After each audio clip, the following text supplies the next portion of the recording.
Good morning friends, আমি পুবালি। আশা করি আপনারা সবাই খুব ভালো আছেন, আমিও খুব ভালো আছি। তো আজকে বুঝতেই পারছেন কি টপিক নিয়ে আলোচনা করব। হ্যাঁ, হিউমিক অ্যাসিড। তো হিউমিক অ্যাসিড ব্যাপারটা হলো যে যতই ওটাকে অ্যাসিড বলা হচ্ছে না কেন, ওটা কিন্তু আদপে অ্যাসিড নয়, ওটা একটা খনিজ পদার্থ। তো ছাড়ুন, ওটার সম্পর্কে ডিটেলস এখন এই ভিডিওয়ে আমাদের না জানলেও চলবে। এক কথায় ওটা একটা অপরিহার্য উপাদান আমাদের বাগানের ক্ষেত্রে, এটুকু জানাই আমাদের পক্ষে মনে হয় ঠিক আছে। তো এই যে হিউমিক অ্যাসিড, এই হিউমিক অ্যাসিডটা আমি বলবো যে আমরা যেমন আমাদের কালেকশানে ধরুন ফাঙ্গিসাইড, পেস্টিসাইড এগুলো আমরা কমন রেখেই দিই, কারণ এগুলো আমাদের সবসময় আমাদের ছাদ বাগানের ক্ষেত্রে দরকার লাগে। তো সিমিলার ওয়েতে এই হিউমিক অ্যাসিডটাও কিন্তু রেখে দেওয়াটা জরুরি, কারণ এটাও আমাদের গাছেদের ক্ষেত্রে খুব খুব একটা ইম্পর্টেন্ট জিনিস। এক কথায় বলে না যে ফিডিং বুস্টার, এটা হচ্ছে ঠিক তাই। এই হিউমিক অ্যাসিডটি আমাদের গাছদেরকে খাবারের চাহিদা মেটাতে সাহায্য করে, এবং সেটা কিভাবে করে, তার কি গুণাগুণ এবং তার এই হিউমিক অ্যাসিড ব্যবহার করলে বাগানে কি উপকার হচ্ছে, চলুন আজকে সেই সবই এই ডিটেলস ভিডিওয়ে আলোচনা করা যাক। তো চলুন দেরি না করে সেই সব নিয়ে আলোচনা শুরু করে দিই। চলুন। তো প্রথমেই যে ব্যাপারটা বলবো যে এই হিউমিক অ্যাসিডটা আপনারা কালেক্ট করবেন কোথা থেকে। তো এই হিউমিক অ্যাসিড আপনারা যে কোনো অনলাইন থেকে কালেক্ট করতে পারেন, অথবা এখন নার্সারি বলুন, যে কোনো যে সারের দোকানগুলো আছে সেগুলো বলুন, সব জায়গায় কিন্তু এই হিউমিক অ্যাসিড অ্যাভেলেবেল থাকে। এই যে দেখুন, এটা দুটো ফর্মে হয়। একটা হচ্ছে এই যে এরকম আপনারা গুঁড়ো গুঁড়ো পাবেন, সলিড আর কি।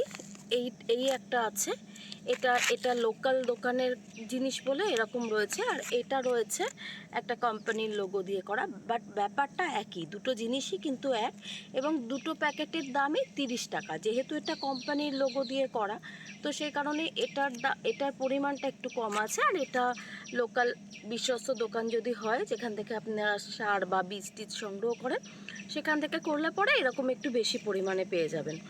তো 30 টাকা মাত্র এরকম প্যাকেটগুলোর দাম নেয়। আর যদি বড় প্যাকেট কালেক্ট করেন তো সেটা আলাদা, সে অনলাইনে করলে বড় প্যাকেট ছাড়া হবে না। তো এমনি লোকাল দোকানে এরকম ছোট ছোট প্যাকেট পেয়ে যাবেন। একটা প্যাকেটই মোটামুটি 1 থেকে 2 মাস যথেষ্ট, কারণ খুব কম পরিমাণে ইউজ হয়, এবং কিভাবে কতটা ইউজ করতে হয় সবই আমি বলছি ধীরে ধীরে। তো এই হচ্ছে হিউমিক অ্যাসিড। এবার লিকুইড যেটা পাওয়া যাচ্ছে আর যেটা এই দানাদার আকারে পাওয়া যাচ্ছে, দুটোর মধ্যে ডিফারেন্স কি? দুটোর মধ্যে কিন্তু অ্যাকচুয়ালি কোনো ডিফারেন্স নেই, জানেন তো। ব্যাপারটা হচ্ছে দুটোই কিন্তু একই, আপনি যেভাবে ইউজ করবেন। এবার আসি যে কিভাবে দুটো জিনিস আমরা কতটা পরিমাণে নিয়েই ব্যবহার করতে পারি। দেখুন, যদি দানাদার আকারে যে ইউমিক অ্যাসিডটা আছে ওটা ইউজ করেন, তাহলে একদম ছোট যে ওই আইসক্রিম বা দেখবেন এখন যে ছোট ছোট কৌটোগুলো কেনে না, তার মধ্যে ছোট ছোট চামচ দেওয়া থাকে। ওই ছোট্ট চামচ, দাঁড়ান আপনাদের আমি দেখাচ্ছি চামচগুলো। এই যে দেখুন, এই রকম যে ছোট চামচ থাকবে না, তো 500 জলে এই 1 চামচ হিউমিক অ্যাসিডই যথেষ্ট। নিয়ে ভালো করে গুলে 10 মিনিট রেখে দেবেন, মানে দেওয়ার সঙ্গে সঙ্গেই দেখবেন ওটা গুলে যাচ্ছে, তবে 10 মিনিট মতো রেখে তারপর ওটা ইউজ করুন। আর যদি বলেন যে না আমরা লিকুইডটা ইউজ করব, তো সেটাও অবশ্যই করতে পারেন, কোনো অসুবিধা নেই। তো সেক্ষেত্রে যেটা করতে হবে, ওরকম 1 লিটার বা 500 জল নেবেন। 500 জল নিলে 1 ml হিউমিক অ্যাসিড দেবেন, আর যদি 1 লিটার নিচ্ছেন তাহলে ওটাকে 2 ml করে দেবেন। দিয়ে ভালো করে ওরকম গুলে নিয়ে তারপর ওটা কিন্তু গাছে অ্যাপ্লাই করতে হবে। এই হলো হিউমিক অ্যাসিডের ব্যাপার। এবার বলি যে এইটা আমরা বাগানের ক্ষেত্রে কেন ব্যবহার করব, কি সুবিধে পাওয়া যায়। ব্যাপারটা কিছুই না, দেখুন আমরা বাগানে অনেক ধরনের গাছই রাখি, সে যত ছোট বাগানই হোক না কেন, কারণ আস্তে আস্তে এটা এমনই নেশা হয়ে যায় যে একটু একটু করে গাছ বাড়তে বাড়তে প্রচুর হয়ে যায়, এবং সেক্ষেত্রে আমরা যত্ন প্রায় সব গাছের ক্ষেত্রে একই রকম করার চেষ্টা করি, কিন্তু রেজাল্ট কিন্তু সবসময় এক পাওয়া যায় না। আপনি যতই ভালোভাবে খাবার দাবার দিন না কেন, একে দেখুন আমি বা আমরা বেশিরভাগই এখন যারা ছাদ বাগান করি তারা চেষ্টা করি জৈবভাবে পুরো বাগানটা করার। তো সেক্ষেত্রে জৈব ফার্টিলাইজার তো এমনিই স্লো রিলিজ করবে, আর তারপর যদি গাছ সে খাবারটা ঠিকমতো গ্রহণ করতে না পারে, তাহলে তো সেই খাবারগুলো দিয়ে কোনো লাভ হচ্ছে না। তো গ্রহণ কেন করতে পারছে না? তার কারণ গাছের ফিডার রুটগুলো সেই পরিমাণ পাওয়ার পাচ্ছে না বা সেইভাবে স্প্রেড করতে পারছে না, সেই কারণে ও কিন্তু খাবার নিতে পারছে না। কারণ কি দেখুন, আর একটা ব্যাপার হচ্ছে যেটা সবথেকে ইম্পর্ট্যান্ট ব্যাপার, আমরা ছাদ বাগানে যারা বাগান করি তারা কিন্তু খুব কম জায়গায়, কম মাটিতে, কম মানে সব কিছুই কম বলতে গেলে, হ্যাঁ সানলাইটটা হয়তো সেরকমভাবে একটু বেশিই পায়, কিন্তু আদারওয়াইজ সবই কিন্তু প্রায় খুব কমই থাকে, এবং সেক্ষেত্রে আমরা খুব কষ্ট করেই গাছগুলো কিন্তু আস্তে আস্তে গ্রো করে। কিন্তু ভালো গ্রো করার কারণ হচ্ছে যত্ন। তো আমরা যত্ন যথাযথ করার চেষ্টা করি, তা সত্ত্বেও কিছু গাছ হচ্ছে না। তার কারণ এই যে ফিডার রুটের সাহায্যে খাবারগুলো ওরা গ্রহণ করছে, সেটা কিন্তু ওরা করতে পারে না। এই করানোর কাজটাই কিন্তু করে হিউমিক অ্যাসিড। হিউমিক অ্যাসিড কিন্তু এরকম কোনো ব্যাপার না যে কোনো খাবার দাবার যেটা খেলে গাছ খুব হেলদি হয়ে যাবে, খুব সুন্দর হবে, একদমই সেটা নয়। এটা আমি আগেই বললাম যে ফিডিং বুস্টার, মানে গাছকে খাবার খেতে সাহায্য করে। এইটা দিলে পরে মাটির সাথে মিশে গিয়ে ও এমনই ক্ষমতা সম্পন্ন হয়ে ওঠে যাতে গাছ অনায়াসে তার ফিডের রুটগুলো স্প্রেড করতে পারে এবং খাবার দাবার কালেক্ট করে নিতে পারে। তো এই কারণেই এই হিউমিক অ্যাসিডটা আমাদের বাগানের ক্ষেত্রে খুব জরুরি একটা জিনিস। তো এবার বলি যে এই হিউমিক অ্যাসিড এতটাই ভালো, গাছকে খাবার খেতে খুব ভালোভাবে সাহায্য করছে বলে আমরা যে ঘন ঘন এই হিউমিক অ্যাসিডটা যেরকম ধরুন ফাঙ্গিসাইড পেস্টিসাইড ইউজ করে ফেলছি, সেরকম হয়তো এটাও ইউজ করে ফেললাম, সেটা কিন্তু একদমই নয়। কখনো সেটা কিন্তু করা যাবে না। তাহলে এটাকে আমরা কিভাবে ইউজ করতে পারি? এটাকে আমরা মাসে একবার দেব।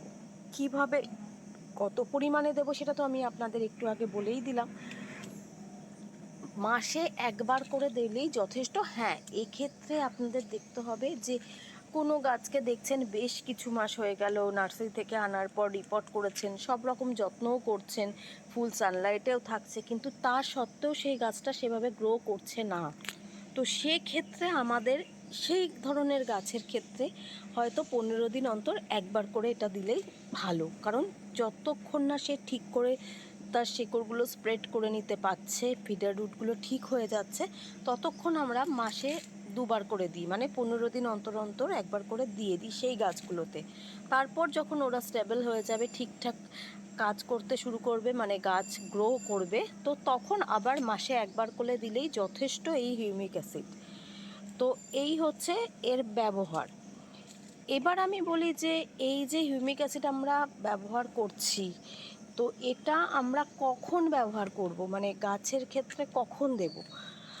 তো দেখুন, আমি বলবো যে হ্যাঁ, পড়ন্ত বিকেলে সব কিছুই দেওয়া ভালো, দিলে ভালোই হয়, সেটা একদমই ঠিক কথা। কিন্তু আমি যে কাজটা করি এটা কিন্তু আমি আর্লি মর্নিংয়ে দেওয়ার চেষ্টা করি। আর্লি মর্নিংয়ে যদি এটা ইউজ করেন তাহলে কিন্তু সেক্ষেত্রে ফলটা আরও ভালো পাওয়া যাবে, এটা সম্পূর্ণ আমার অভিমত। তো আমি এটা করে দেখি আমার গাছগুলো ভালো রেজাল্ট দিচ্ছে, তো সেই কারণেই আমি এটা সকালে দিই, একদম আর্লি মর্নিংয়ে। আর চাইলে আপনারা পড়ন্ত বিকেলেও দিতে পারেন। তবে হ্যাঁ, যখন ভরা দুপুর আর কি, মানে কড়া রোদ উঠে আছে, তখন কিন্তু একদমই এই জিনিসটা ইউজ করবেন না। এবার ব্যাপার হলো যে হিউমিক অ্যাসিডের আরও কিছু ব্যবহার আছে। যেমন ধরুন, যখন আপনারা কোনো চারা গাছ বসিয়েছেন বা বীজ থেকে চারা বেরোচ্ছে, সেক্ষেত্রেও যদি মাঝে মাঝে সেই সব জায়গায় একটু করে হিউমিক অ্যাসিড গুলে দিয়ে দেন, তাহলেও কিন্তু প্রচণ্ড ভালো রেজাল্ট পাওয়া যায়। আবার ধরুন, যখন আপনারা গাছ নিয়ে এসে রিপোর্ট করেন, রিপোর্ট করার পর ফাঙ্গিসাইডের জল দেন, তো ফাঙ্গিসাইডের জলটা না দিয়ে যদি আপনারা তার পরিবর্তে হিউমিক অ্যাসিড একটু গুলে দিয়ে দেন, তাহলেও কিন্তু গাছ, ওই যে একটা ধরুন রিপোর্ট করলে একটা গাছের উপর একটা স্ট্রেস তো পড়ে, এটা তো খুব স্বাভাবিক, তো সেটার থেকে কিন্তু ও অনেকটা রিলিফ পায় এই হিউমিক অ্যাসিড দিলে। এবার হিউমিক অ্যাসিড আমরা যে নিচ্ছি, আমরা ব্যবহারটা মানে কতটা পরিমাণে গাছে দেব, দেখুন, এক্ষেত্রে একদমই আন্দাজ করে দিতে হবে। ধরুন ওই যে ছোট ছোট যে চায়ের কাপগুলো থাকে না প্লাস্টিকের, জল খাওয়ার যে গ্লাসগুলো থাকে কি পাওয়া যায়, ধরুন ওরকম গ্লাস নিলেন, নিয়ে 12 ইঞ্চিতে 1 থেকে 1.5 গ্লাস মতো দিয়ে দিলেন জলটা, দিয়ে ব্যাস হয়ে গেল।